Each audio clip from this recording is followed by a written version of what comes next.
Bienvenue à Jeffersonville, Indiana. Voici la lettre de frère Joseph Branham du Branham Tabernacle. Chers croyants, comme c'est merveilleux de dire « Je suis un croyant », pas en credo, en la parole, pas en une dénomination, en la parole, pas en ce que quelqu'un d'autre dit, en ce que la parole dit.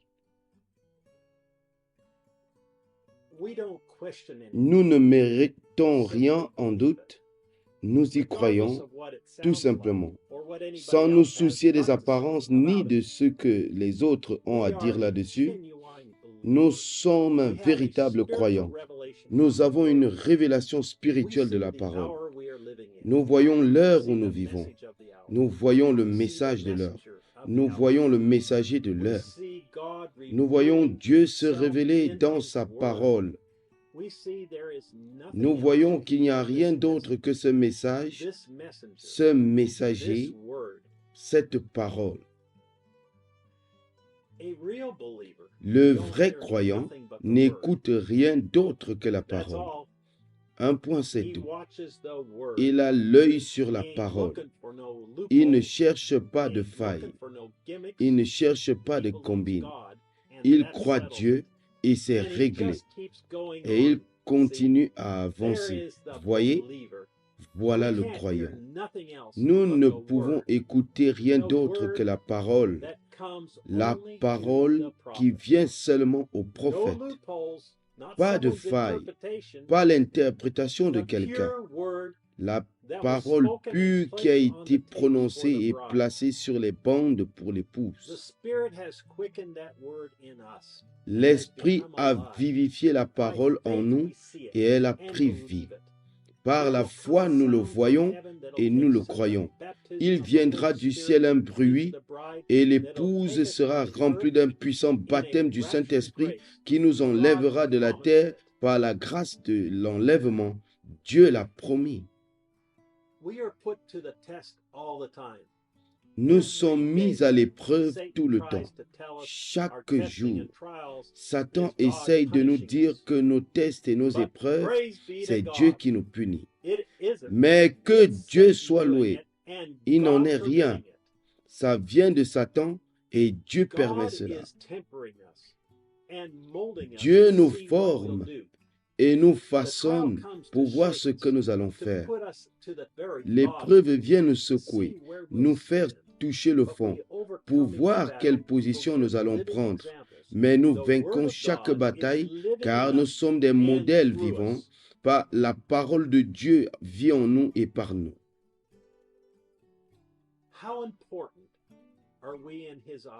Quelle est notre importance à ses yeux?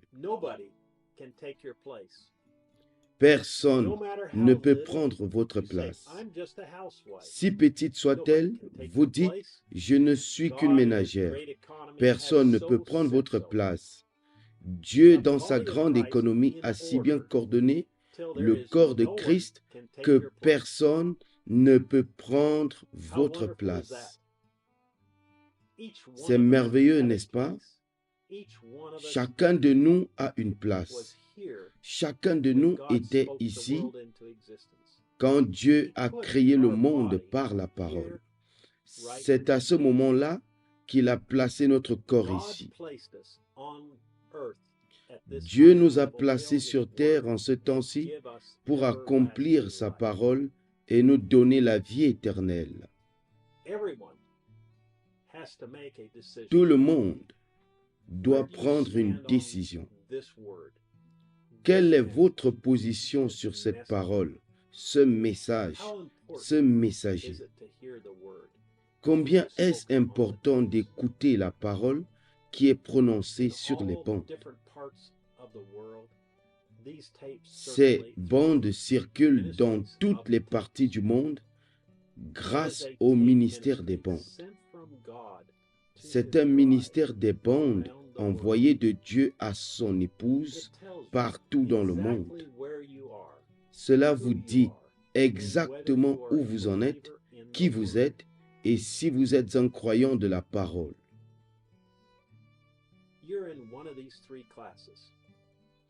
Vous appartenez à l'une de ces catégories. Votre état actuel en ce moment même, votre état d'esprit actuel, à vous qui êtes ici dans cet auditoire visible et vous, l'auditoire invisible, qui écouterez cette bande, votre état d'esprit actuel après avoir écouté cette bande, c'est ce qui vous prouve la catégorie dans laquelle vous êtes. Après avoir écouté cette bande, cela prouve la catégorie de gens dont vous faites partie. Certains croient qu'il vous faut plus que seulement la pure parole qui a été prononcée sur les bandes. Certains croient que les jours du message d'un seul homme sont terminés. Vous devez écouter votre pasteur, sinon vous êtes perdu. La plus grande division dans le message aujourd'hui, c'est l'importance donnée à l'écoute des bandes. Certains enseignent qu'il est faux de passer des bandes à l'église. Seul le pasteur doit prêcher. Certains disent qu'il y a un équilibre, mais ils ne passent jamais de bandes dans l'église. Ou s'ils le font, ce n'est qu'un très rarement.